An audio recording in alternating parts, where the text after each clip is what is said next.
नवजोत रंधावा, गणपति बप्पा मोरया और जीएनटी के बप्पा के साथ आज आप देख रहे हैं हमारी ये विशेष पेशकश, जिसमें आज बातें तो बहुत सारी होंगी, लेकिन शुरुआत हम करेंगे एक मंत्र के साथ। मुदा करत मोदकम सदा विमुक्त साधकम कलाधरम वसंतकम विलासिलोकरंचकम अनायकैकनायकम विनाशिते भदैत्यकम नता शुभासुनाशकम नमामि तं विनायकम। क्या बात है। जैसा कि मोदक का ये विशेष मंत्र है और बिल्कुल मोदक चढ़ाने का अपना एक विशेष फल है। तो यहाँ मोदक की बात हो रही है, बप्पा से आशीर्वाद लेना है, तो हमें क्या कुछ करना है ये भी हम आपको बताएंगे।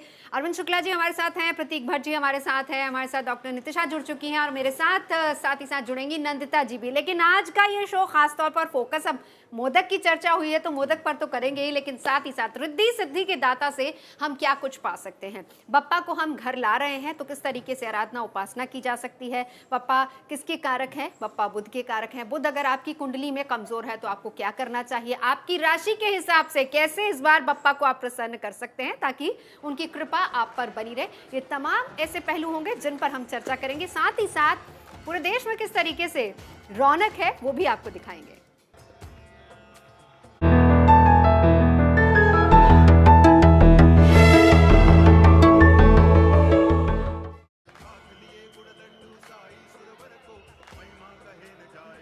चलिए अब सबसे पहले शुरुआत करेंगे, रंग दिखाते हैं आपको, भक्ति के रंग दिखाते हैं, आस्था के रंग दिखाते हैं। कल गणेश चतुर्थी पर बप्पा विराजमान हो गए और तस्वीरें जो लालबाग के राजा से आई थी, कम से कम 7 से 8 घंटे का वेटिंग टाइम था, लेकिन भक्तों को इससे कोई फर्क नहीं पड़ता। क्यों? क्योंकि 1 साल का लंबा इंतजार होता है, तब बप्पा पधारते हैं, सबकी मनोकामनाओं को पूरा करते हैं। तो ये अलग अलग तस्वीरें अलग अलग शहरों से, जिनको देखकर आप अंदाजा लगा सकते हैं कि इस वक्त आस्था कितनी ज्यादा है। लालबाग के राजा की तस्वीर आप देख सकते हैं, शहर शहर गणपति का उत्सव है, दर्शन के लिए जन सैलाब उमड़ा हुआ है और बप्पा को अति प्रिय मोदक है। शुरुआत जिससे हमने की थी, अलग अलग तरह के मोदक भी है, 1100 किलो का मोदक भी आकर्षण का केंद्र बना हुआ है और साथ ही साथ डिफरेंट फ्लेवर्स के मोदक भी। और इसी के साथ साथ अगर हम देखें तो पूरे देश में बप्पा को न सिर्फ घर लाने का तरीका अलग हो रहा है, बल्कि साथ ही साथ उनकी मूर्तियों को बनाने के तरीके भी अलग हो रहे हैं। कोई चॉकलेट से बना रहा है, कोई फिटकरी से बना रहा है, कोई किताबों से बना रहा है, किसी ने बिंदियों से बनाए हैं, किसी ने वेस्ट मटेरियल से बनाए हैं। यानी इको फ्रेंडली की बात बहुत दूर की हो गई। आज लोग अपनी आस्था के हिसाब से अपने आराध्य को वही रंग रूप दे रहे हैं। तो ये तमाम तस्वीरें इस वक्त आप देख सकते हैं अपनी टीवी स्क्रीन पर। पूरे देश में किस तरीके से गणपति बप्पा मोरया और साथ ही साथ भक्ति के रंग लगातार बिखरे हुए हैं। जय गजानन हर ओर हो रहा है।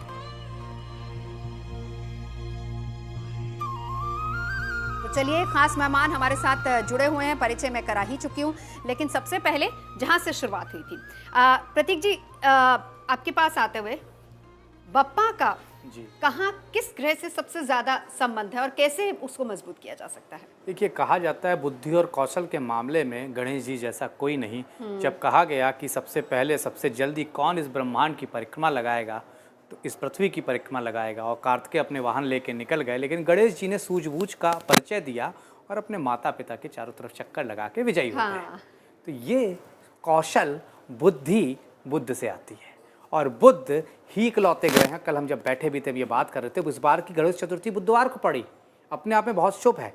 जिन लोगों को हकलाने की प्रॉब्लम, जिन लोगों की स्पीच की प्रॉब्लम, जो लोग एक्सट्रोवर्ट नहीं है, क्योंकि आज की इस दुनिया में एक्सट्रोवर्ट होना बड़ा ज़रूरी है, जिनका कम्युनिकेशन वीक है किसी भी माध्यम में हो, चाहे वो कन्नड़ा हो, चाहे हिंदी हो, चाहे इंग्लिश हो, जो लोग अपनी बात को सही से नहीं रख पाते हैं, जिन लोगों के पास ज्ञान बहुत है लेकिन बता नहीं पाते हैं, इन सब के बुद्ध कमज़ोर होते हैं। और गणेश जी की पूजा से कहीं ना कहीं लाभ होता है। बुद्ध प्लानट ऑफ कहीं ना कहीं वेल्थ भी हैं, फाइनेंस के भी प्लानट है, बैंकिंग के भी प्लानट है, मैथ्स के भी कारक हैं। जो मेरी माताएं बहनें अपने बच्चों से परेशानी से मैथ्स समझ नहीं आती, गणेश चतुर्थी जो कल शुरू हुई थी, अगले 3 दिन तक लगातार ओम गण गणपतये नमः 108 बार पूजन कराइए, विधारा की जड़ बच्चे को पहना दीजिए और दूर्वा जरूर चढ़ाइए, तो ये भी कहीं ना कहीं ठीक हो जाएगा। सारा जो गणेश जी का प्रताप है वो बुध ग्रह को आशीर्वाद प्राप्त है। और ग्रहों में राजकुमार कहे गए हैं, भगवानों में भी राजकुमार कहे गए हैं, क्योंकि शिव पार्वती के पुत्र हैं। तो निश्चित तौर पर बुध ग्रह को कहीं ना कहीं फलदायी बनाने के लिए, बेहतर बनाने के लिए गणेश जी की पूजा अर्चना से बेहतर कुछ नहीं हो सकता। बिल्कुल। तो गणपति उत्सव पर हम बुद्ध के गणित को समझने की कोशिश करेंगे। एक बार सीधा चलेंगे, हमारे साथ इस वक्त जुड़ चुकी है हमारी एक और नंदिता जी, आपके पास आते हुए इस वक्त बुध की प्लैनेटरी पोजीशन अगर मैं आपसे जानना चाहूँ, कहाँ पर बुध है और सबसे अच्छा योग कहाँ पर बनता है? देखिए, बुध इस समय अपनी बहुत पावरफुल पोजीशन में है वैसे अगर देखा जाए तो। और आपके इससे पहले जीएनटी के सभी दर्शकों को बहुत सारी गणेश उत्सव की शुभकामनाएं। और नंदिता जी, बुध आपको मैं भगवान एक देखो, और संदेश यहाँ से दे दूं। हमारे यहाँ जीएनटी पर गणपति पधारे हैं, आप आई नहीं हैं, आप जूम पे हैं। मैं चाहूंगी कि आप कल जरूर आइएगा यहाँ पे। हाँ कोशिश करूंगी थोड़ा सा पहले से फिक्स प्रोग्राम्स हो जाते हैं तो थोड़ा मुश्किल हो जाता है, बट आई ट्राई, कल मैं आने की कोशिश करूंगी डेफिनेटली। पर जो आपने प्रश्न पूछा था, बुध का जो स्थान है इस समय बहुत ही पावरफुल है। इस समय बुधादित्य योग बना हुआ है और सिंह राशि में बुध विराजमान है। और जैसा कि प्रतीक जी बता रहे थे कि जो भी आपकी समस्याएं हैं, वो समस्याएं इस समय गणेश उत्सव में, अगर आपकी कम्युनिकेशन स्किल्स में आपको दिक्कत है, आप अपनी प्रेजेंटेशन ठीक से नहीं दे पा रहे, टीम वर्क्स होते हैं, आजकल सारा नेटवर्किंग का ज़माना है और उसमें आप अच्छे से नहीं अपने को परफॉर्म कर पा रहे हैं और पीछे कहीं छूट जा रहे हैं, तो ये समय सबसे अनुकूल समय है जिस समय आप बहुत कुछ हासिल कर सकते हैं। और सबसे बड़ा उपाय होता है दुर्वा घास का, क्योंकि गणपति को जो दुर्वा घास दी गई थी ना, तो उनकी जो जलन थी पेट की वो शांत हुई थी। तो एक बार ऐसा एक माइथोलॉजी चलती है कि जिसमें कहा जाता है कि गणपति क्योंकि खाने के बहुत शौकीन थे, उन्होंने बहुत कुछ खा लिया, उसके बाद उनके पेट में जलन होनी शुरू हुई। अब वो अग्नि उनकी जो थी वो शांत नहीं हो पा रही थी। तो जब अग्नि शांत नहीं हुई तो फिर उनको माता पार्वती ने उनको आग्रह करा कि आप इसको खाइए और इससे आपको शांति मिलेगी। तो आप देखेंगे कि ना कि जनरली इवन एनिमल्स भी अगर जिनका पेट खराब होता है ना, आप पेट्स वगैरह को भी नोटिस करेंगे तो जो दुर्वा घास होती है ना उसको जाके वो खाना शुरू करते हैं। इट्स एन इंडिकेशन कि उसमें इतनी हर्बल प्रॉपर्टीज होती हैं कि वो अपने आप ही उनके पेट को शांत कर देती हैं।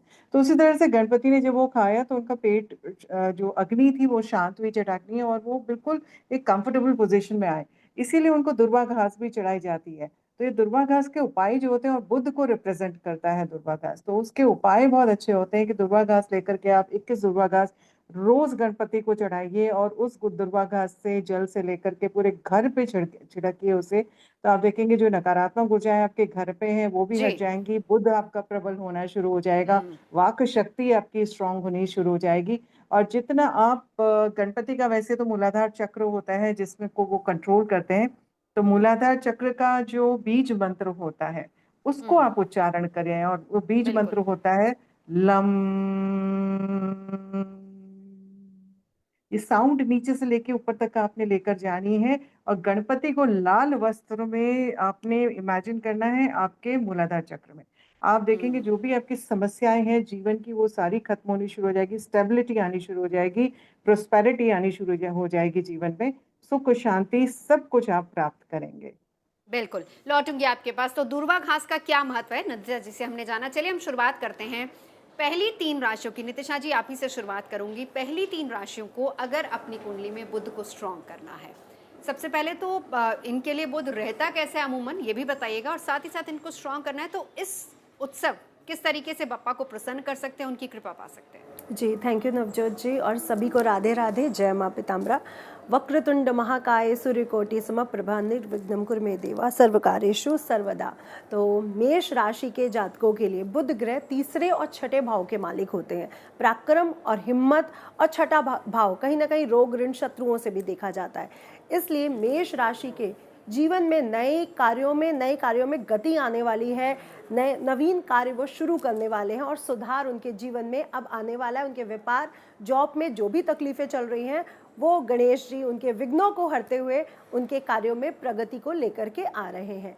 अब विघ्नहर्ता गणेश जी कौन सी ऐसी चीज़ है जो मेष राशि से वापस लेने वाले, उनके विघ्नों को हरने वाले हैं, वो ये है कि अब जो भी कार्य आपके रुक रहे थे वो कार्य आपके होंगे। साथ ही साथ जिन कार्यों में आप बहुत ज़्यादा जल्दबाजी से गलती कर रहे थे उसके कारण अब आपकी बुद्धि तीव्र चलेगी और अब आपके कार्य ठीक ढंग से होने लगेंगे।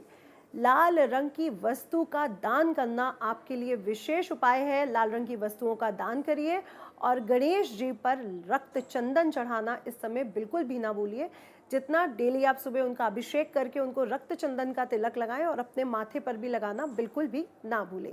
यह है मेष राशि।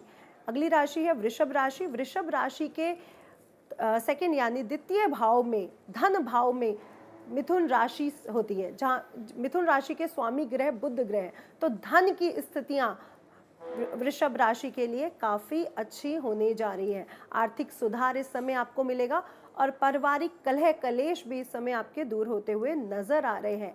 अब विघ्नहर्ता गणेश जी आपकी कौन सी वो हरने आए हैं, वो ये है जितना भी आप पे ऋण है, जितने भी लोन्स हैं आपके और जो कार्य नहीं हो रहे थे, अब वो सभी कार्य होंगे और साथ ही साथ सारे विघ्न, चाहे वो लोन से संबंधित हो, आपकी निगेटिविटी से जो कार्य रुक रहे थे उससे संबंधित हो, वो आपके दूर होने जा रहे हैं। आप हरी चीज़ें गणेश जी पे चढ़ाना बिल्कुल भी ना भूलें, जैसे दूर्वा है, केथा है, हरे रंग के श्रृंगार के समान है, हरे रंग की चीज़ें गणेश जी पे ज़रूर चढ़ाएं। अब बात कर लेते हैं मिथुन राशि की। मिथुन राशि के तो स्वामी ग्रह ही बुध हैं और मिथुन राशि के लिए गणेश जी जो आशीर्वाद लेकर के आ रहे हैं वो ये, अब आपके दाम्पत्य जीवन में सुधार आएगा। जो भी दिक्कतें परिवार या दाम्पत्य जीवन से जुड़ी हुई हैं, अगर वो आप पे चल रही हैं तो अब वो दूर होंगी। कौन सा विघ्न है जो आपके हलने आ रहे हैं? व्यापार में, बिजनेस में, जॉब में काफ़ी अच्छी सफलता अब आपको देखने को मिलेगी। गणेश जी पे दूर्वा चढ़ाना बिल्कुल ना भूलें और गणेश अथर्वशीष का पाठ करें, उतना आपके लिए शुभ होगा। ओम गण गणपते नमः का जाप करें। जी बिल्कुल। तो चलिए, पहली 3 राशियों का जिक्र हमने कर लिया। एक बार अरविंद जी आपके पास आते हुए नंदिता जी ने बहुत अच्छी बात कही कि बप्पा को दूर्वा क्यों चढ़ाई जाती है। हम अगर बाकी बात करें भगवानों की तो हम तुलसी अक्सर उनको अर्पित करते हैं, लेकिन यहाँ दूर्वा नहीं, दूर्वा चढ़ाई जाती है, तुलसी नहीं चढ़ाई जाती। इसके बारे में भी थोड़ा सा बताइए हमें। देखिए, ऐसा है कि कुछ देवता हैं जिनको जो चीज़ बहुत प्रिय है और वो चीज़ यदि ना चढ़ी तो पूजा अधूरी मानेगी। जैसे दुर्गा जी को यदि आपने शहद नहीं चढ़ाई तो दुर्गा जी की पूजा अधूरी होती है। जैसे गणपति को दूर्वा नहीं चढ़ाई तो उनकी पूजा अधूरी होती है। अब दुर्गा जी को दूब नहीं चढ़ती है, गणपति को दूब चढ़ती है। इसी प्रकार गणपति जी को तुलसी नहीं चढ़ती है। तो दूर्वा इसलिए चढ़ती है कि एक तो गणपति की जो स्थिति थी वो स्थिति अपने आप में एक बुद्धिदायक और कुशाग्र रही। तो दूर्वा को देखेंगे कि वह जो है बड़ी पतली और बड़े अग्रभाग उसके जो है महीन होते। तो इस तरह बुद्धि बड़ी कुशाग्र है और बहुत ही अत्यधिक जो है बुद्धि के दाता हैं। दूसरा ये है कि जो उसमें एक शाखा से दूसरी, दूसरे से तीसरी, तीसरे से चौथी शाखा होती है, उसका मतलब ये होता है कि कांडात कांडात प्ररोहंती परुखा परुकस्परी एवा नो दुर्बे प्रतानु सहस्रेणा शते नचा, कि हे गणनायक, जिस तरह एक शाखा से दूसरी गई है उसी प्रकार मैं अपने जीवन में उत्तरोत्तर अपनी मंजिल और अपनी सफलता प्राप्त करता रहूं। एक ये है। दूसरा ये है कि उसी प्रकार मेरे वंश की वृद्धि एक से दूसरी, दूसरे से तीसरी पीढ़ी चलती रहे। और तीसरा ये लिखा हुआ है गणपत्य अथर्वशीष में, यो दुर्वांग कुरैर यजति सवै श्रवणोपमोति। यहाँ पे 2 अर्थ निकलते। यो दुर्वांग कुरैर यजति सवै श्रवणोपमो भवति, वो परम वैष्णव होता है जो दुर्वा अर्पित करता है। और दूसरा अर्थ है यो दुर्वांग कुरैर यजति स कुबेरवान होती, तो जो दुर्वा अर्पण करता है वो कुबेर के समान जो है संपन्न और धनाढ्य होता है। तो इसलिए दुर्वा जो है भगवान गजानन गणेश को अवश्य चढ़ाएं। और चढ़ाने का भी ढंग होता है दुर्वा का। ऐसा नहीं कि दुर्वा लिया और हमने चढ़ा दिया। जैसे ये दुर्वा है ना, तो जो अग्रभाग है, जब आप गणपति गजानन गणेश को चढ़ाएं तो ऐसे उनके आगे रखें, और लेकिन जब चढ़ाने के पोजीशन पे हों तो ये चीज़ जो है आप उनकी पृष्ठभाग यहाँ पे ऐसे करके फिर यहाँ पे लगाएं, ताकि उनको खाने में आसानी रहे। क्योंकि दुर्वा में ठंडक होती है और दुर्वा खा के वो अपने आप की जो है क्षुधा को भी कम करते हैं और उनको बहुत ही शीतल और ठंडक महसूस होती है। तभी आपको आशीर्वाद देते हैं वो कि आप इसी तरह हरे भरे बने रहो, जैसे दूर्वा जीवन मतलब हरी भरी है, आपका जीवन इसी तरह हरा भरा बना रहे। बिल्कुल। तो चलिए, तमाम तस्वीरें लगातार आ रही हैं। देखिए, देश भर में इस वक्त गणपति उत्सव की धूम है। हर कोई अपने अपने तरीके से अपने आराध्य को प्रसन्न करने की कोशिश कर रहा है और ये वक्त खास तौर पर मुंबईकरों के लिए बहुत बहुत अहम होता है, क्योंकि साल भर इंतजार होता है। और क्या आम क्या खास, कल से ही हम देख रहे हैं कि लगातार किस तरीके से वीआईपी दर्शनों का सिलसिला भी जारी है, चाहे वो फिल्मी सितारे हों या फिर नेता हों, अभिनेता हों, हर कोई यहाँ पर पहुँच रहा है। ये तस्वीरें हम आपको दिखा रहे हैं मुंबई की, जहाँ पर बड़ी संख्या में लगातार फिल्मी सितारों का आना पहुँचना जारी है। लालबाग के राजा में दर्शन करने के लिए कल हमने देखी थी तस्वीरें, कैसे उद्धव ठाकरे अपने परिवार के साथ पहुँचे थे। आज देखा कैसे दीपिका पादुकोण अपने पति के साथ दर्शन करने के लिए पहुँची। इसी के साथ साथ तमाम सितारे जो हैं वो एक एक करके बप्पा के दरबार में हाजिरी लगा रहे हैं, उनसे आशीर्वाद पा रहे हैं। तो ये तस्वीरें मुंबई की अलग अलग तस्वीरें, जहां से दिख रहा है कि किस तरीके से बड़ी संख्या में भक्त सितारे पहुंच रहे हैं अपने आराध्य को प्रसन्न।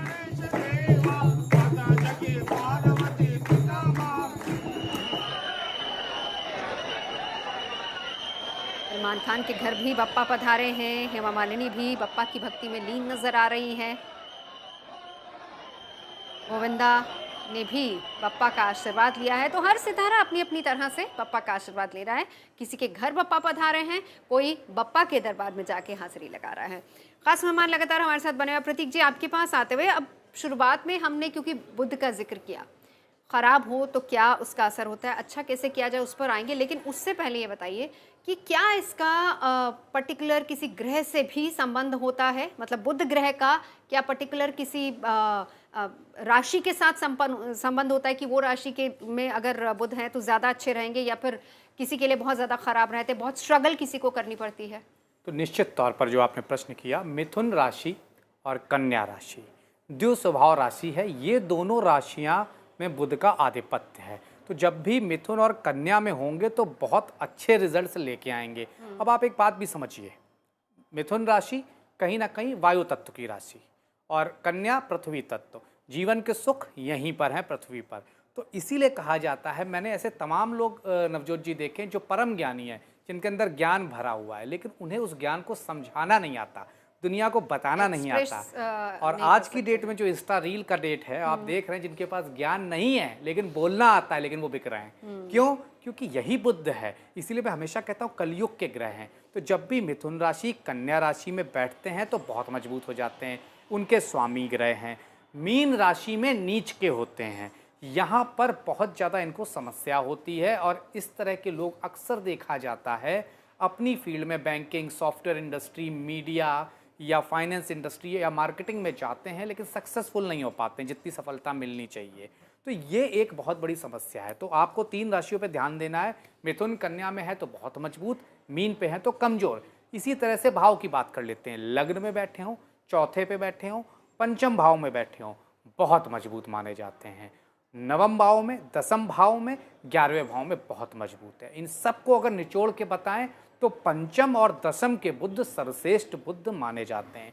12वें के बुध, 7वें के बुध खराब स्थिति में होते हैं। और इन लोगों को, जिनकी इन राशियों में नहीं है, जिनके इन भाव में, या जैसे मैंने कहा 7वें में है, 12वें में है, इनको गणेश चतुर्थी में पूजा जरूर करनी चाहिए। गणेश अथर्वशीष का पाठ कर सकते हैं, गणपति चालीसा पढ़ सकते हैं, गणेश रक्षा स्तोत्र पढ़ सकते हैं। अगर आपका बेटे को या बच्चे को या बेटी को पढ़ने में दिक्कत है, हकलाने की दिक्कत है, स्टैमरिंग हो रही है, या फिर याददाश्त कमजोर है, क्योंकि याददाश्त भी बुध से ही है। और गणेश जी जैसे हर चीज़ याद रखते थे, इसीलिए जब वेद की रचना हुई तो उन्हें बुलाया कि आप लिखिए। तो निश्चित तौर पर लेखन, पठन, पाठन, इन सब में बुध का प्रभाव है। जिनको भी ये दिक्कतें आ रही हैं, इन 3 दिन को और चतुर्दशी तक के 10 दिनों को यूटिलाइज करें। गणेश जी की ज़्यादा से ज़्यादा पूजा करें, गणेश रक्षा स्त्रोत का पाठ करें, गणेश चालीसा का पाठ करें, लाभ मिलेगा। नंदिता जी, अब आपके पास आती हूँ। छोटे छोटे उपाय, क्योंकि आप जो बताती हैं वो बहुत ही अच्छे हैं, तो किस तरीके से बुध ग्रह को हम स्ट्रॉन्ग कर सकते हैं इन दिनों, कैसे बप्पा को प्रसन्न करें? सबसे बड़ा तो आज स्वाति नक्षत्र है। वैसे उससे पहले आपने तुलसी पात्र का पूछा था कि गणपति को तुलसी पात्र क्यों नहीं चढ़ाया जाता, तो उसके पीछे भी एक किंवदंती है। एक समय में गणपति आराधना कर रहे थे, ध्यान में अपने बैठे थे, और वहां पे धर्मपुत्र की पुत्री जो है तुलसी जी जा रही थी, और वो उनकी व्यक्तित्व को देख के बहुत आकर्षित हो गई, और उनसे जाके उन्होंने वेट करा कि वो अपने ध्यान से बाहर निकले, और उसके बाद उनसे विवाह का प्रस्ताव रखा। तो गणपति ने कहा कि देखिए, मैंने ब्रह्मचार्य के व्रत का पालन करने का सोचा है, तो मैं तो विवाह नहीं करूंगा, तो आप मुझे क्षमा करिए। पर ये तिरस्कार देके तुलसी जो है बहुत नाराज हो गई, और उन्होंने गणपति को श्राप दिया कि आपने मुझे विवाह से इनकार कर रहा है, चलिए मैं आपको श्राप देती हूँ कि आपका विवाह होगा और आपकी मर्जी के बिना आपका विवाह किया जाएगा। तो गणपति जब ये सुनते हैं तो वो भी क्रोधित हो जाते हैं, और वो कहते हैं कि ठीक है, मैं भी आपको श्राप देता हूँ कि आपका असुर से विवाह होगा।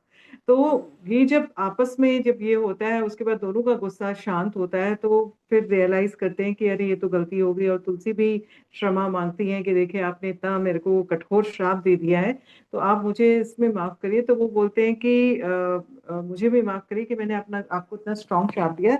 आपका ऐसा होगा कि आपका यहाँ पे विवाह तो जरूर होगा आपका असुर से, लेकिन उससे मुक्ति जो आपको मिलेगी वो भगवान विष्णु से मिलेगी। और विष्णु भगवान की आप पत्नी के रूप में स्वीकारी जाएंगी और उनके माथे में आपका स्थान होगा। तो तुलसी जी इसीलिए बोला जाता है कि कोई भी प्रसाद विष्णु भगवान को चढ़ाया जाता है या उनके किसी को भी स्वरूप को चढ़ाया जाता है, बिना तुलसी पात्र के संभव नहीं है। क्योंकि इन्होंने आपस में एक दूसरे को तिरस्कार कर दिया था, तो इसलिए तुलसी जी को कभी भी गणपति को नहीं चढ़ाया जाता है। और उस चीज का एक तरह से नियम का पालन किया जाता है।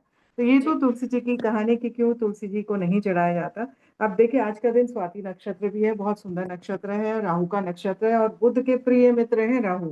तो राहु के नक्षत्र में अगर आप कोई उपाय करते हैं तो आप सोच लीजिए कि टनाटन आपका सारा कुछ यहाँ पे रिजॉल्व होने वाला है। सबसे बड़ी चीज, स्वाति नक्षत्र जो है उसके इष्ट होते हैं वायु, और वायु तत्व साथ में एक छोटे से प्लांट सैपलिंग। आज तो वैसे भी वर्षा ऋतु की तरह इतनी बारिश हो रही है, तो थोड़ा सा अगर वर्षा का जल आप ले लें और उसके पश्चात आप किसी भी पेड़ में जा करके उसको चढ़ा दें, या नॉर्मल जो ग्रास दुर्वा घास होती है उस पे उस जल को चढ़ा दें अपनी तरफ से प्रार्थना करके, तो आप देखेंगे आपके बुध ग्रह से समस्त जो रिलेटेड प्रॉब्लम्स है वो आपकी खत्म हो जाएंगी।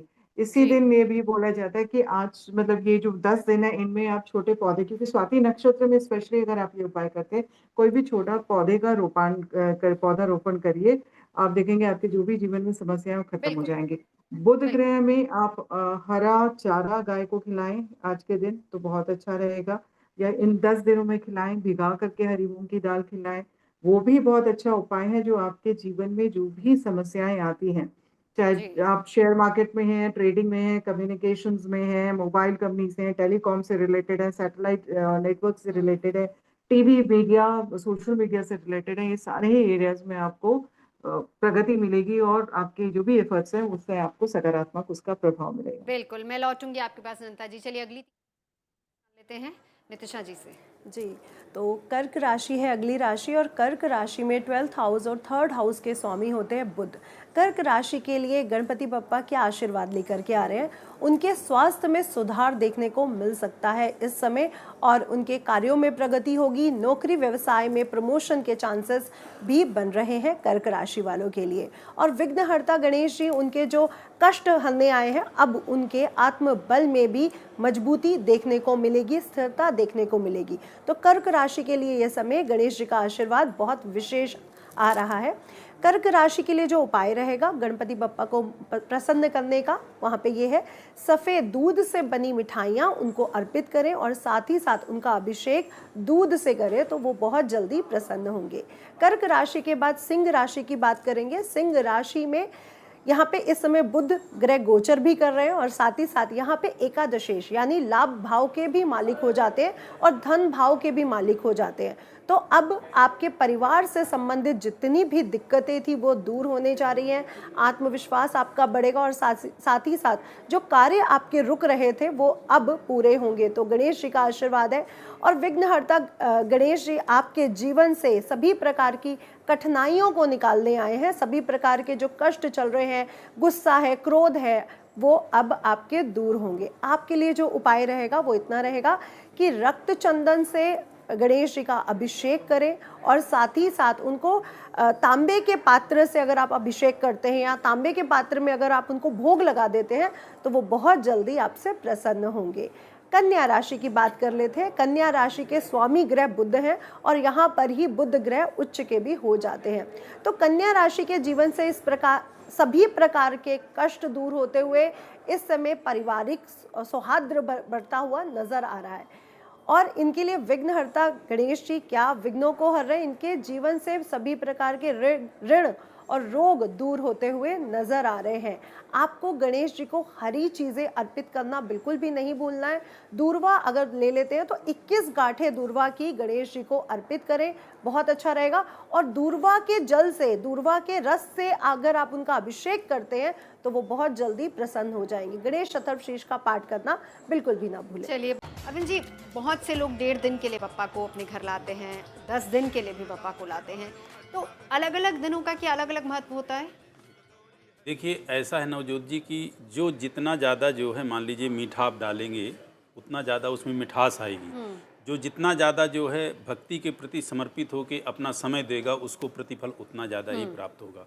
वैसे तो इसका नियम है कि गणेश चतुर्थी से लेके और अनंत चतुर्दशी तक जो है गणपति की आराधना करनी चाहिए, और ये 10 दिन का 11 दिन का उनका विशेष उत्सव का दिन होता है और विशेष उनकी कृपा प्राप्त करने का होता है। यदि किसी के पास सामर्थ्य नहीं है और बड़ी व्यस्तता है, आज की दौड़ की जो भाग दौड़ वाली जो है जीवन है, तो वो 1.5 दिन में भी विसर्जन कर सकता है, 3 दिन में भी कर सकता है, 5 दिन में भी कर सकता है, 7 दिन में भी कर सकता है, और वो 10 दिन में 11 दिन में भी कर सकता है। तो इस तरह से विधान है गणपति के विसर्जन का। अब ये जो हमारे अलग अलग दिन हैं, मान लीजिए कि जैसे पहले दिन हम प्रतिष्ठा करते हैं, तो दूसरे दिन व्यक्ति को क्या करना चाहिए, तीसरे दिन क्या करना चाहिए, चौथे दिन क्या करना चाहिए। देखिए, जैसे सभी लोग बता रहे हैं वही सब चीज़ें करनी होती हैं। आप गणेश जी का सबसे ज़्यादा जो है अर्चन होता है, और जैसे अभी सभी ने बताया कि दुर्वा, तो दुर्वा से आप सहस्त्र अर्चन करें गणेश जी का। आता भी है गणपति अथर्वशीष में, यो दुर्वांग कुरैर्जयति शबै श्रवणोपमो भवति, यो मोदक सहस्त्रेण यजति, यो लाजैर्यजति। तो आप मोदक से, लाजा से, दुर्वा से आदि आदि चीज़ों से सहस्त्र अर्चन करें, तो निश्चित रूप से आपको इस जीवन में वह सब फल प्राप्त होगा जिस फल के लिए आपने जो है गजानन गणेश की कामना की है। रही बात अब जैसे 1.5 दिन के लिए हैं, तो आपको विसर्जन करना है, तो विसर्जन का भी इनका विधान होता है कि आप जो है इनका पूजन करें बाकायदे। जैसे आप लाते मतलब सुबह पूजन करते हैं, उसी प्रकार जिस वक्त आप विसर्जन करेंगे उस वक्त इनका विधान से पूजन करें। पूजन के बाद बाकायदे आरती करें, आरती के बाद बाकायदे आप इनकी जो है जिन भी देवताओं का आवाहन किया, जैसे हमने यहाँ अपने गणपति जी के यहाँ गणपति का, साथ में उनके माँ गौरा का कलश आदि और संक्षिप्त नवग्रह षोडश मातृका आदि का आवाहन किया है, तो उनका सबका आप विसर्जन करेंगे। और गणपति का ये फिर बता दूं, विसर्जन नहीं होता है।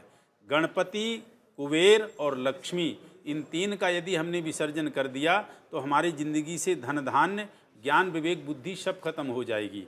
तो गणपति की जो आप पार्थिव जो उनकी जो है मूर्ति बनाते हो या पार्थिव मूर्ति लाते हो, सिर्फ उस मूर्ति का आप जो है विसर्जन करते हैं। स्थूल गणेश आपके जो है, सूक्ष्म गणेश आपके घर में ही निवास करते हैं। बिल्कुल।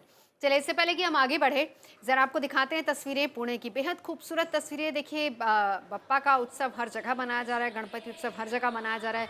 1.5 दिन से लेकर 10 दिन अपनी अपनी क्षमता के हिसाब से लोग बप्पा को अपने घर पर लाते हैं। पंडालों की बात करें तो वहाँ पर 10 दिन तक बप्पा विराजमान है। लेकिन पुणे की ये तस्वीर हम आपको दिखाते हैं, बेहद खूबसूरत तस्वीर है। मुंबई के बाद अगर हम पूरे महाराष्ट्र की बात करें तो पुणे में सबसे ज़्यादा बप्पा के उत्सव के रंग नज़र आ रहे हैं, जहां पर बड़ी संख्या में महिलाओं ने अथर्वशीष का पाठ भी किया है। पारंपरिक वेशभूषा में महिलाएं वहां पर पहुंची और उन्होंने ये पाठ किया। बेहद खूबसूरत तस्वीरें।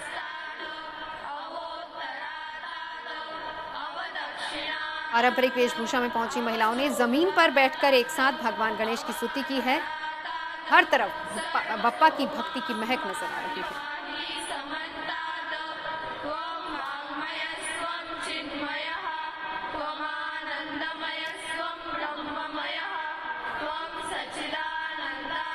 ये टाइम जो आता है अथर्वशीर्षक, उस टाइम सब उत्साह से आते हैं, और मतलब हाँ 2 बजे से रात मतलब वक्त का हम हाँ यहाँ रुक जाते हैं।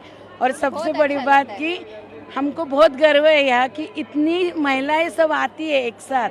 सुकून मिला यहाँ आके। मैं तो पहली बार आई हूँ, लेकिन बहुत अच्छा लगा इधर आके, बहुत ही अलग ही उमंग रहती है और यहाँ आके अलग ही ऊर्जा मिलती है। 40-42 साल से ये चालू है।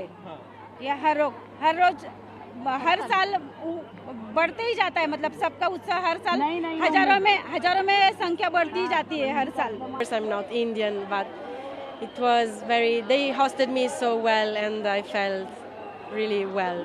It was very nice. तो बेहद खूबसूरत तस्वीरें, हर कोई अपनी अपनी तरफ से बप्पा की आराधना में लीन है। खास मेहमान हमारे साथ लगातार बने हुए हैं। प्रतीक जी, आपके पास आते हैं अब, क्योंकि हम सीधा उपायों पर आएंगे। 6 राशियां, उनके लिए कैसा है समय, वो तो हमें नितिशा जी ने बताया, लेकिन इन 6 के लिए एक छोटा सा उपाय जो ये कर सकते हैं अपनी कुंडली में बुध को भी मजबूत करने के लिए और बप्पा की कृपा पाने के लिए। तो मेष लग्न मेष राशि वालों, तृतीय और छठे भाव को देखते हैं, पराक्रम के भाव से लेकर नौकरी तक के। तो निश्चित तौर पर आपको 5 साल से छोटे बच्चे को नाशपाती दान कर देने चाहिए। ये आप अगले 3 दिन शुक्रवार तक कभी भी कर सकते हो या अनंत चतुर्दशी के दिन कर सकते हो। वृषभ लग्न, वृषभ राशि वालों, आपको खास तौर से गौ माता को घास खिलानी है अनंत चतुर्दशी के पहले पहले। आज बृहस्पतिवार का दिन है, आज खिला दे तो बहुत बेहतर रहेगा। जल्दी से बात कर लेते हैं मिथुन लग्न और मिथुन राशि वालों की।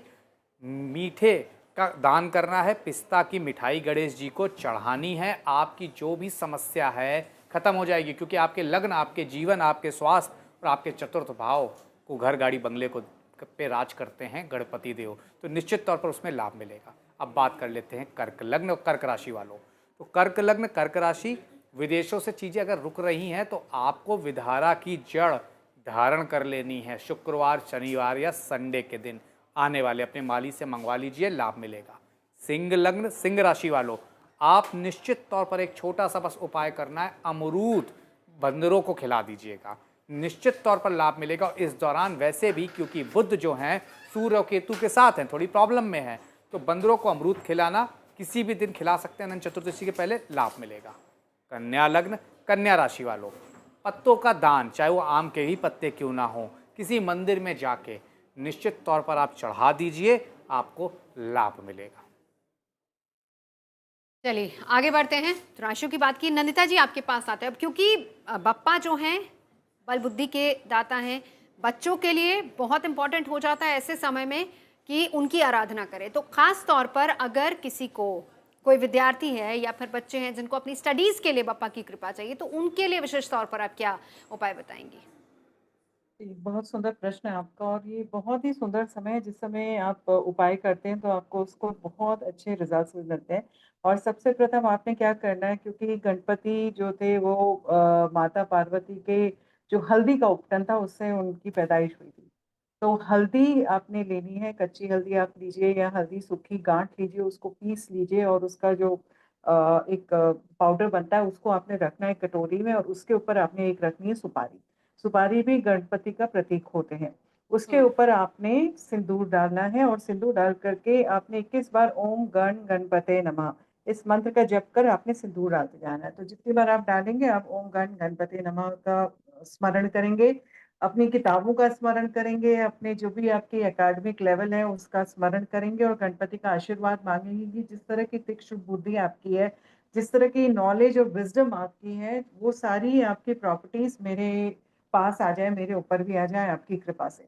उसके बाद आपने क्या करना है कि जब ये अनंत चतुर्दशी खत्म हो जाती है तो उसके पश्चात आपने वो कटोरी लेनी है, आपने सुपारी को विसर्जित कर देना है, और कटोरी को आपने में जो हल्दी है उसका जो बच्चे हैं वो टीका रोज अवश्य लगाएं, और माथे में और कंठ में और नाभि पे इस टीके को लगाएं। आप देखेंगे कि जो भी आपकी डिसबैलेंस हो रहा है, थॉट आपका डाइवर्जन हो रहा है, इधर उधर मन नहीं लगता, होता नहीं कि अच्छा फोन उठा लूं, मैसेजेस देख लूं, ये सारी चीजें आपकी हटनी शुरू हो डिस्ट्रैक्शन जाएंगी। कम होगी। फोकस, यस, फोकस आना शुरू हो जाएगा, कंसंट्रेशन आना शुरू हो जाएगा, बुद्धि तेज हो जाएगी। और ये बहुत सरल सा उपाय है, इस उपाय को अवश्य करिए। और गणपति, लक्ष्मी एंड सरस्वती, ये तीन की एक साथ मूर्तियां आती हैं, उस मूर्ति को आप अपने स्टडी टेबल पर स्थापित करें और उनका रोजाना उनका पूजा आह्वान करें। आप देखेंगे कि जो भी समस्याएं आपकी वो सारी आपकी खत्म होंगी। और एक पंडित जी ने बड़ा अच्छा बोला कि गणपति को विसर्जित नहीं करते, और स्पेशली उत्तर भारत में जो गणपति हम मना रहे हैं, ये देखा देखे हमको एक्चुअली गणपति, गणेश चतुर्थी उत्तर भारत में बहुत धूमधाम से मनाई जाती है, लेकिन ये जो गणेश उत्सव 10 दिन का है उसकी कहानी अलग है, क्योंकि वो तो अपने भाई कार्तिकेय से मिलने साउथ इंडिया गए, महाराष्ट्र में जाकर के सबसे प्रथम उनको उन्होंने मिले कार्तिकेय जी से, क्योंकि माता पार्वती बहुत परेशान थी कि कार्तिकेय तो साउथ इंडिया में जाके वहां के राजा घोषित हो गए, तो आ नहीं रहे, तो उनकी उनका क्या स्टेटस है ये सब पता करने के लिए गणपति गए। सो वो 10 दिन उनके मेहमान बन के रहे, उनका आतिथ्य हुआ, उनका सत्कार हुआ, उन्होंने वहां की नकारात्मक ऊर्जाएं जी। हटाई और बहुत प्रेम से वो वहां से निकले। गणपति उत्तर भारत के दिक्पाल हैं, उत्तर भारत में उनका घर है। आप अपने घर पे किसी को अतिथि नहीं बनाते और उनको विसर्जित नहीं करते, उनको भेजते नहीं है। अगर बिल्कुल। आप उत्तर भारत में आप गणपति लेके आए हैं तो आप उनको स्थापित करिए, उनकी प्राण प्रतिष्ठा करके घर पे रखिए और पूजित करिए उनको। आप बिल्कुल। दूसरे पंडाल है वहां जाके पूजा अर्चना कर लीजिए, वो आपकी श्रद्धा है। लेकिन खुद के घर पे अगर आपने स्थापित करा है, उसको आप उसको परमानेंट स्थापित करिए अगर आप ये भी उत्तर एक बहुत भारत में बड़ी हैं। मान्यता है, जैसा नंदिता जी बता रही हैं, क्योंकि वो दक्षिण में इसलिए विसर्जित किया जाता है क्योंकि वहां पर कार्तिकेय से मिलने के लिए वो गए थे। वो तो उत्तर में उनका अपना घर है, इसलिए हम घर है, गणपति को अपने साथ ही रखते हैं। नितिशा जी, तुला वृश्चिक धनु राशि। जी, तुला राशि के जो जातक हैं उनके लिए गणेश जी का क्या आशीर्वाद आ रहा है। तुला राशि के लिए भाग्य भाव के मालिक बुध हैं और 12th हाउस यानी द्वादश भाव के मालिक भी बुध है। यानी अब आपके कार्यों में प्रगति आने वाली है, आपके भाग्य खुलने वाले हैं। जो अभी तक कार्यों में दिक्कत आ रही थी, अब वो होने के चांसेस आपके बन रही हैं। नई योजनाओं की शुरुआत हो रही है। गणेश जी आपके लिए पारिवारिक सुख और सौहार्द लेकर के आ रहे हैं, संबंधों में मधुरता को लेकर के आ रहे हैं। स्पेशली संबंध जो मधुर होंगे वो होंगे संतान के साथ और मित्रों के साथ। आप लोग तुला राशि के लिए जो उपाय रहेगा, छोटे से चांदी के गणेश जी अपने घर पे लाएं, उनका अभिषेक करें, सफ़ेद चंदन का प्रयोग कर सकते हैं। और अगर आप पंचामृत से अभिषेक करते हैं तो गणेश जी आपसे बहुत जल्दी प्रसन्न हो जाएंगे। तुला राशि के बाद बात करेंगे वृश्चिक राशि की। वृश्चिक राशि के 10th हाउस यानी आपके जो जितना कार्य क्षेत्र है उसमें बुध महाराज गोचर कर रहे हैं। यानी अब आपके कार्यों में प्रगति आने वाली है, प्रमोशन, व्यवसाय में वृद्धि होने के चांसेस बन रहे हैं।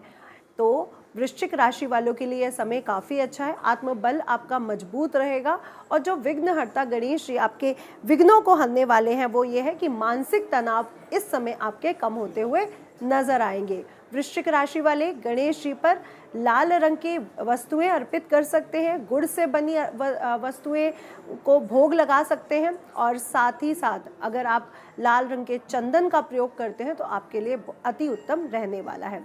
वृश्चिक राशि के बाद हम बात करेंगे धनु राशि के जातकों के लिए। धनु राशि के जातकों के लिए इस समय विदेश से संबंधित यात्राएं बहुत अच्छी रहने वाली हैं और जो लोग पढ़ाई अभी भी कर रहे हैं या फिर कई रहस्यों को जानना चाहते हैं तो अब वो रहस्य उनके आगे उजागर होंगे। शिक्षा के लिए समय आपके लिए काफ़ी अच्छा रहने वाला है। ये गणेश जी का आपके लिए आशीर्वाद है। और जो विघ्न वो हटते हुए नजर आ रहे हैं आपके बॉस के साथ, आपके गुरुओं के साथ, इस समय आपके संबंध काफ़ी मजबूत रहने वाले हैं। केले के पत्ते पर अगर आप बेसन से बने लड्डू या मोदक उन्हें अर्पित करते हैं तो बहुत अति उत्तम रहने वाला है। बिल्कुल। अब जल्दी से इन तीनों राशियों के एक छोटे छोटे से उपाय प्रतीक जी। देखिए, तुला लग्न तुला राशि वालों, आपके तो भाग्येश हैं, तो निश्चित तौर पर मोदक चढ़ाइए, हर रोज चढ़ाइए और अनंत चतुर्दशी के दिन जरूर चढ़ाइए गणेश जी को और उसका वितरण 5 साल से छोटे बच्चों में करवा दीजिए। वृश्चिक लग्न वृश्चिक राशि वालों, आपको सफ़ेद चंदन की माला गणेश जी पर चढ़ानी है। बुधवार के दिन, आने वाले बुधवार के दिन बहुत लाभ होगा। जो भी मनोकामना आपकी बची हुई है पूर्ण हो जाएगी। धनु लग्न धनु राशि वालों, आप निश्चित तौर पर सिंदूर चढ़ा सकते हैं। जिन लोगों का विवाह नहीं हो रहा है उन्हें सिंदूर चढ़ाना चाहिए। उसी के साथ साथ एक कलम अपने बच्चे के हाथ से गणेश जी के पास रखवा दीजिए। अनंत चतुर्दशी के दिन उठा लीजिएगा और उसी से हो सके तो वो एग्ज़ाम दे। देखिए कैसे आपके नंबर और आपकी पढ़ाई में बेहतरी आ जाती है। बिल्कुल। चलिए अब एक बार अरविंद जी आपके पास आते हुए, 1.5 दिन और 10 दिन आपने बहुत अच्छा बताया कि हर कोई अपनी श्रद्धा आस्था के हिसाब से करता है, लेकिन अब वो लोग जो 1.5 दिन के बाद विसर्जन कर रहे हैं, किन नियमों का खास ख्याल उनको रखना है खास तौर पर विसर्जन करते समय? जी जी देखिए, विसर्जन में एक तो इन नियमों का विशेष ख्याल रखना है कि आपने जिन भी देवताओं का आवाहन किया है उनका आप पूजन अवश्य करें। जैसे हम किसी व्यक्ति का स्वागत करते हैं उसी प्रकार उसका जब प्रस्थान होता है हमारे घर से तो उसके प्रस्थान में भी हम वही पूरी तरह से जो है सम्मान, आदर और सब कुछ जो है प्रकट करते हैं। तो इसका जो है विशेष ध्यान रखेंगे। जो वस्तु जहाँ जिस जगह विसर्जित होनी है उसको उसी प्रकार वैसे ही विसर्जित करें। 1.5 दिन के लिए, 5 दिन के लिए, 3 दिन के लिए, जितने दिन के लिए भी गणपति आप अपने पास रखें। प्रायः हमारे यहाँ से जो भी लाइव अभी हो रहे हैं उन सभी का एक ही संदेश है, रक्त चंदन, सिंदूर, दूर्वा। ये क्या है? गणपति अथर्वशीष। तो देखिए, भगवान गणपति को दूर्वा, भगवान गणपति को रक्त चंदन, भगवान गणपति को सिंदूर, भगवान गणपति को मोदक, भगवान गणपति को यथा श्रद्धा जो आप जाप कर सकते हैं ये अवश्य करें। गणपति बैठाने मात्र से मनोकामना पूर्ण नहीं होगी, उनकी आप सेवा करें। उनके प्रति श्रद्धा, निष्ठा, समर्पणता के साथ जब आप उनके नाम का जप करेंगे तभी आपके मनोरथ वो पूर्ण करेंगे। क्यों? कलौ चंडी विनायकौ। कलयुग में ये दो देवता जो है शीघ्रात शीघ्र मनोकामना पूर्ण करते हैं। कलौ माने कलयुग, चंडी माने दुर्गा, विनायक माने गणेश। तो दुर्गा और गणेश की पूजा करने के उसमें आपको जो फल प्राप्त हो तत्क्षण मिलेगा, तत्काल मिलेगा। और गणनायक और चंडी दोनों का जो है अपने आप में जो है विशिष्ट महत्व है। तो विसर्जन आप इस तरह से ऐसे करें और उसमें किसी तरह की कोई भूल चूक ना करें। और क्षमा याचना में आप यदि कोई भी मंत्र नहीं बोल पाते हैं तो इस तरह से जरूर हाथ जोड़ के कहे कि हे प्रभु, आपके ना आगमन का हमें जो है ज्ञान है, कैसे आपका हम आवाहन करें, और हे प्रभु ना आपके हमें प्रस्थान का ज्ञान है। मैंने जिस तरह से, जिस भाव से, जिस श्रद्धा से आपकी नाम लिया, आपकी भक्ति की, आप मुझ पे अपनी आशीष और कृपा बना के रखिए। बिल्कुल। चलिए अगली 3 राशियां, आखिरी 3 राशियां बची हैं नितिशा जी। जी, अब हम बात कर लेते हैं मकर राशि वालों के लिए। मकर राशि के लिए तो बुध ग्रह की स्थिति काफ़ी मजबूत होती हुई नजर आ रही, यानी कड़ी मेहनत का फल अब आपको मिलने लगा है, मिलने वाला है। ये गणेश जी का आपके लिए आशीर्वाद आ रहा है। और विघ्नहर्ता आपके कौन से विघ्न हरते हुए नजर आ रहे हैं? तो मकर राशि के लिए आर्थिक संकट अब आपका दूर होता हुआ नजर आ रहा है। इस समय गणेश जी को केथा, काले तिल से बने लड्डू या काला तिल भी अगर आप अर्पित कर देते हैं तो आपके लिए बहुत अच्छा रहेगा। शमी पत्र अर्पित करना उन्हें बिल्कुल भी ना भूलें। कर्क राशि वालों की बात कर लेते हैं, कुंभ राशि वालों की बात कर लेते हैं। कुंभ राशि वालों के लिए जो आशीर्वाद गणेश जी का आ रहा है, आपको इस समय मित्रों का, बॉस का सहयोग मिलेगा। आपकी जो नेटवर्किंग है वो बढ़ेगी। आपके कनेक्शंस जो हैं वो बिल्ड होते हुए नजर आ रहे हैं और उनसे आपको फायदा पहुंचता हुआ भी नजर आ रहा है। आपको विघ्नहर्ता गणेश जी आपके दाम्पत्य जीवन में सुधार आने वाला है, सुधार लाते हुए नजर आ रहे हैं। ये आपके लिए विघ्नहर्ता गणेश जी का आशीर्वाद है। आपने गणेश जी को, पहला जो उपाय बहुत महत्वपूर्ण है कुंभ राशि वालों के लिए, 8 बार गणेश अथर्वशीर्ष का पाठ करना बिल्कुल भी ना भूलें और गन्ने का भोग गणेश जी को जरूर अर्पित करें। अगली राशि है मीन राशि, और मीन राशि के लिए भी बात कर लेते हैं। आशीर्वाद जो आ रहा है आध्यात्मिक उन्नति के साथ आपके जीवन से जितना भी संघर्ष है वो भी दूर होता हुआ नजर आ रहा है। मन आपका शांत रहेगा और विघ्नहर्ता गणेश जी का आपके लिए जो आशीर्वाद है, सभी समस्याएं आपकी दूर होती हुई नजर आ रही है। अब आपकी समस्याएं, जो छोटी छोटी समस्याओं से आपके कार्य रुक रहे थे, वो दूर होंगे। आपके लिए जो उपाय रहेगा वो ये रहेगा, जो केसर युक्त प्रसाद है, केसर युक्त मोदक है, वो अगर केले के पत्ते पर रखकर आप उनको भोग लगाते हैं तो अति उत्तम रहने वाला है। चलिए इन तीनों राशि वालों के लिए एक छोटा छोटा सा उपाय आखिर में। प्रतीक जी, मकर लग्न और मकर राशि वालों की बात करें, आपके निर्णायक ग्रह हैं तो अक्षत से कहीं ना कहीं उनका भोग लगाइए, अक्षत जरूर चढ़ाइए और ओम गण गणपत्य नमः इसका पाठ करिए। कुंभ लग्न कुंभ राशि वालों, आपको अनंत चतुर्दशी के पहले शमी का पौधा अपने घर के बाहर लगाना है। अगर फ्लैट में रहते हैं तो कहीं नीचे गार्डन में लगा दीजिए और गणेश रक्षा स्तोत्र का पाठ कर लीजिए। मीन लग्न मीन राशि वालों, निश्चित तौर पर आपके लिए बहुत मुफीद नहीं माने जाते हैं, अच्छे नहीं माने जाते हैं, तो आपको गेंदे का फूल इसीलिए लगातार चतुर्दशी तक चढ़ाना है या अनंत चतुर्दशी के दिन चढ़ा दीजिएगा और उस दिन गणेश चालीसा का पाठ कर लीजिएगा। चलिए बहुत बहुत धन्यवाद आप तमाम खास मेहमान हमारे साथ जुड़े, लेकिन क्योंकि बप्पा पधारे हैं तो एक मंत्र के साथ जरूर जरूर। गजानन गणेश का देखिए जो सभी उपाय बता रहे हैं इनको करना अवश्य है, सुनने और मात्र कहने से कुछ नहीं होगा। यह मैं एक मंत्र बोलता हूँ, इस मंत्र के साथ जो है हम जो यहाँ से आपसे विदाई लेते हैं। अरे ओम माँ विघ्नेश्वराय वरदाय सुरप्रियाय लंबोदराय शकलाय जगद्दिताय नागाननाय श्रुतिय विभूषिताय गौरीशुताय गणनाथ नमो नमस्ते। तो गौरीशुताय गणनाथ नमो नमस्ते को आप बारंबार नमन करें और परमपिता परमात्मा गजानन आपकी मनोकामना को पूर्ण करेंगे। चलिए बहुत बहुत धन्यवाद हमारे साथ जुड़ने के लिए।